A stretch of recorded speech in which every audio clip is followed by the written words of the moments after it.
అందరికీ నమస్తే అండి. ఇది మన బాడీలో ఉన్నటువంటి వేడిని తగ్గించి, అలాగే కోల్డ్, కాఫ్, గొంతు ఇన్ఫెక్షన్స్ అన్నిటిని కూడా తగ్గిస్తుంది. ఇలా తయారు చేయండి. లస్సీ అనేది చాలా చాలా బాగుంటుంది.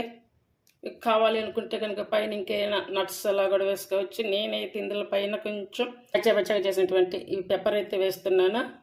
ముందుగా మిక్సీ జార్ తీసుకొని కొంచెం బాగా పండిన మ్యాంగో అయితే ఇలా తీసేసుకోవాలి. మ్యాంగో అంతా కూడా ఒక హాఫ్ కప్ అయితే తీసుకున్నాను. అలాగే ఈ పెరుగు వచ్చేసి హాఫ్ కప్.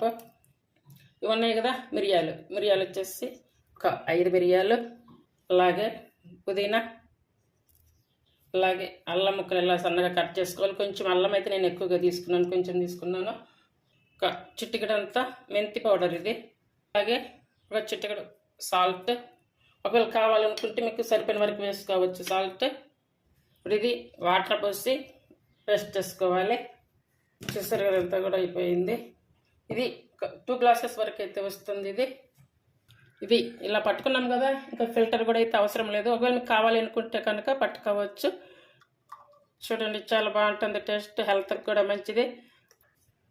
చూసారు కదా చాలా టేస్టీగా ఉంటుంది. అందరూ కూడా ట్రై చేయండి. ఈ రెసిపీ మీకు నచ్చినట్లయితే ప్లీజ్ లైక్ చేసి, షేర్ చేసి, సబ్స్క్రైబ్ చేయండి. Thank you for watching.